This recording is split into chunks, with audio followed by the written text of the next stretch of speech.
Now let's shift focus over to Iraq, where it is the third day of mass protests in Iraq, with thousands of people clashing with the riot police on the streets of Baghdad. The violence has so far claimed the lives of 34 people, with protesters defying curfew orders.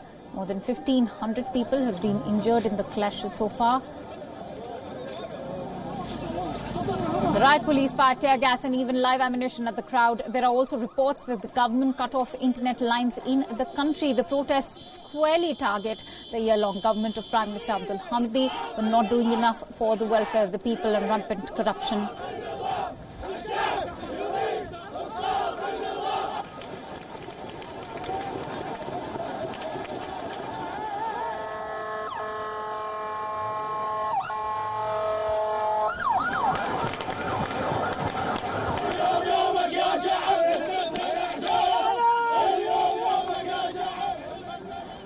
Let's also get in perspective from our West Asia Bureau Chief, Daniele Pagani, who's joining me live at this moment from Jordan.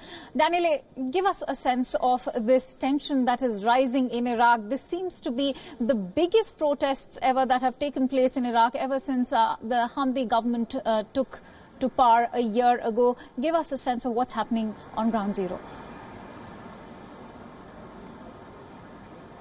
The situation is incredibly explosive. To give you a sense of what is happening, the government deployed the counter-terrorism forces on the street to contain the protest. These are the same forces that have been fighting for more than 3 years against Islamic State terror groups. It's like deploying all your elite forces of the country on the street to contain protesters. Things have gone extremely wild in the last 3 days. Protests began peacefully, but then they turned violent very quickly, because this gives us the sense of anger that Iraqi young generations have right now. What is happening there? The unemployment rate, the youth unemployment rate is formally 20%, but it is actually much higher. Reliable data talk about 60%. This means that more than a young Iraqi out of 2 Iraqis is without a job, despite being educated and despite having invested a lot of money on their education. The country's infrastructure lies in disarray. The economy is struggling despite the enormous amount of oil, and the endemic corruption that Iraq is suffering is not making things any better. So the anger of the citizen has come out. It doesn't seem that there is a particular political party behind this protest, which is making it very difficult for the Prime Minister to talk to protesters. Very rightly said, Daniele. We can see the anger actually boiling down on the streets. And speaking of this anger, it's important to talk about how these protests could prove to be the biggest challenge for the year-long Hamdi government, which, of course, seems to be headed nowhere. And that also partially explains why Hamdi is actually open to a dialogue with the representatives of these protesters. They are definitely an enormous threat. Why so? Well, nothing was happening in Iraq 4 days ago, and now we have basically more than half of the country in turmoil, with thousands of people taking to the streets, defying the curfew, despite the counter-terrorism forces, and despite already more than 20 people have been killed and 1,500 have been injured. So this means that these protests are going to be resilient.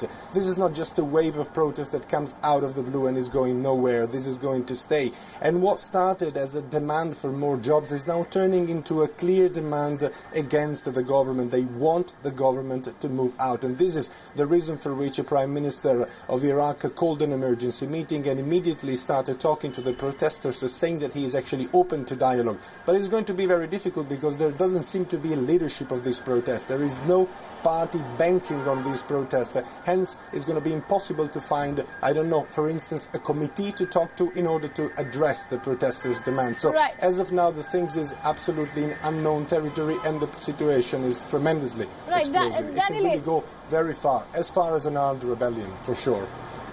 Right. The scenario certainly seems enormous, as you rightly mentioned. Going by the fact that despite having the world's 40% oil reserve, Iraq continues to remain at the receiving end, be it of foreign invasions or the atrocities inflicted upon Iraq by the ISIS.